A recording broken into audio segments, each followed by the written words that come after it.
What's up, everybody? Thanks for joining Crypto Nights. Couple fun facts. Fun fact number one, there's roughly $5 trillion worth of currency, fiat or political currency that exchanges hands every day. But a not so fun fact is roughly 40 to 50% of the world's population is either unbanked or they are under some sort of authoritative regime that makes it very difficult for them to accumulate savings that later turn into investments to help raise the standard of living um, for those people. Interestingly enough, we saw an article in Time magazine written by Alex Gladstein earlier this week. Alex is the chief strategy officer for the Human Rights Foundation. And in this article, he writes about this very topic. He writes about how Bitcoin has the potential to be used as a tool to help people that live in some of these authoritative regimes, to help them to be able to protect their protect their money, to save their money, and later invest their money. You know, a lot of us who live in the developed economies, we don't think about these things so much, like hyperinflation or even banking services. So in this article, I thought it was quite interesting. He talks about this topic. And the other thing I thought was interesting is that, you know, this is a mainstream media platform that actually had a very favorable take on cryptocurrencies and Bitcoin specifically. So let's explore some of the comments that he made in the article. You know, he talks about the censorship resistance of Bitcoin and how it's easy to protect your value stored in Bitcoin. You know, once you're trained on how to use the technology and things like that. So Bitcoin actually, you know, if we compare it to gold and fiat currency, it actually comes in first place. It's super censorship resistant. It's difficult, really difficult to steal this form of digital assets because of the encryption. If we just go down the list of other factors comparing Bitcoin to traditional stores of value like gold or fiat, and we think this is pretty cool because so far Bitcoin has not gotten a lot of credit for being a store of value. We'll do a video on that topic at another time, but it's durable. Of course, you know, gold comes in first place for durability, but it's super portable. I think without a doubt, Bitcoin comes in first place for portability.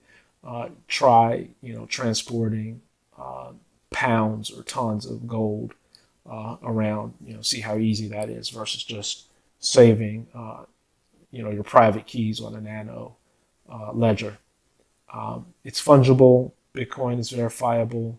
It's divisible, right? Try cutting up pieces of gold, and again, transporting that around. That's not too easy.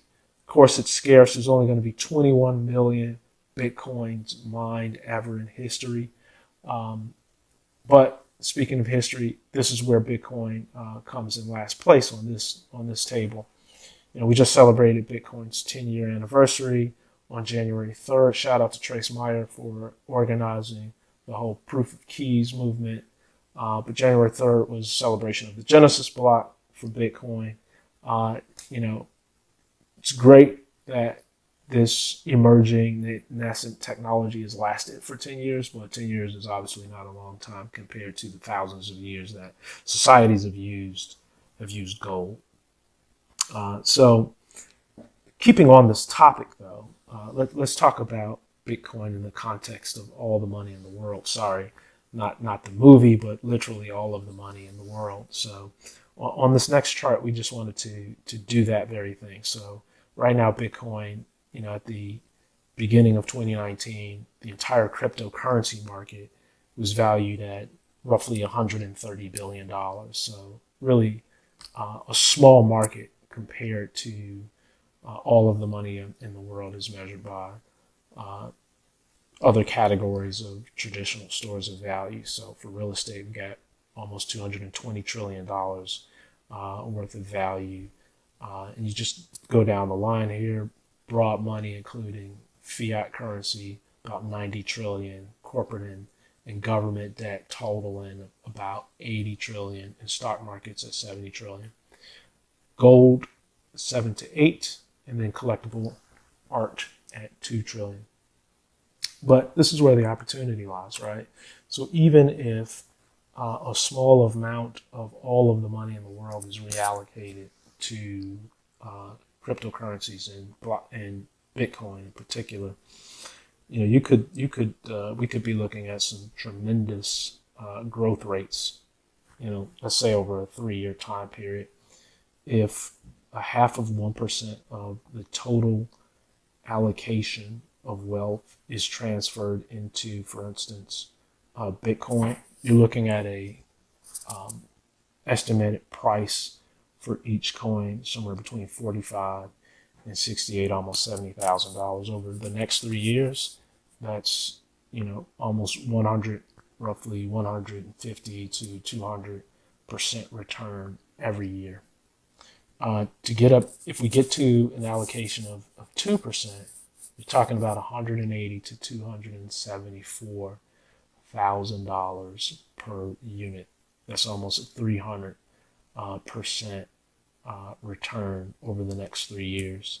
And so if you get to a 10% allocation, you're really talking about a completely new asset class, right? You're talking about new money there. And this is where you get into this almost $1 million of value per Bitcoin. So we thought that was interesting. Just wanted to share that with you to see what, $1 million or what a couple $100,000 worth of Bitcoin looks like relative to traditional stores of value. We think this is also interesting because this kind of squares with some of the long-term predictions that you hear people talk about. So I hope you enjoyed this video. Remember to like, subscribe, and comment. Thanks.